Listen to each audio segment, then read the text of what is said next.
Welcome to Chennai master channel. நம்ம பார்க்க போறோம் இன்னைக்கு வந்து பானிபூரியில ரசம் ஊற்றி சாப்பிடுன்னு சொல்ல போதுல நீங்க விஷம் தானே நினைச்சீங்க. அதுக்கு அடுத்தது அப்படிலாம் ஒண்ணும் இல்ல. பானிபூரியில சாம்பார் ஊற்றி சாப்பிட்டுங்க. இன்னைக்கான டாஸ்க் அதுதான். மறக்காம வீடியோ லைக் பண்ணுங்க, ஷேர் பண்ணுங்க, கமெண்ட் பண்ணுங்க. மறக்காம வீடியோ சப்ஸ்கிரைப் பண்ணுங்க. இதோ உங்களுக்காக கிருத்துன்னு இல்ல, பட்டு பட்டு முச்சல்லாம். வாங்க போலாம் வீடியோக்குள்ள. பானிபூரி வச்சு பாட்டி செஞ்ச சாம்பார் வச்சு கொஞ்சம் வந்து நம்ம கப்பில் எடுத்து வந்துக்கிறோம். பானிபூரி வந்து நம்ம மூணு வந்து கடையில் கேட்டு வாங்கிட்டு வந்தோம். பத்து சாம்பார் ஊற்றிக்கலாம். நம்ம ரசத்தில் வர இது பார்க்கலாம். நான் வந்து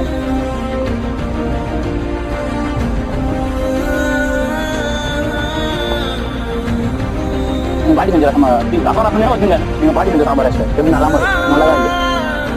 ஆனால் நான் வெங்காயம் பசங்க வரலாம் வச்சுருக்கேன். நான் என்ன பண்ணுவேன் உள்ள வச்சு ஃபுல்லாக வச்சு ஒரு வாரம் நான் சாப்பிடலாம். நீங்கள் இந்த மாதிரி வீட்டை ட்ரை பண்ணி பாருங்க. நல்லா இருந்தால் மறக்காம